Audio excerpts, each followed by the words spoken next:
Let me show you how you can invite people to join your Snapchat group using a link. So let's start the video.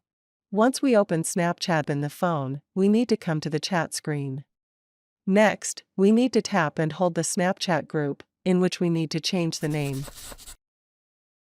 In the menu, we need to click More tab to continue with the video.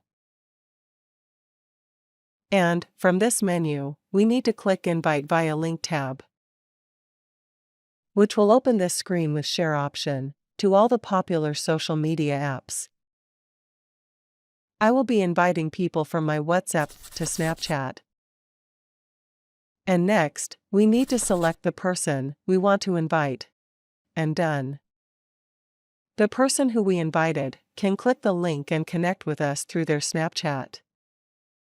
I am hoping this video lesson will be helpful to you. Please subscribe to my channel and click the bell notification icon to get notified when more and more videos are uploaded to the channel.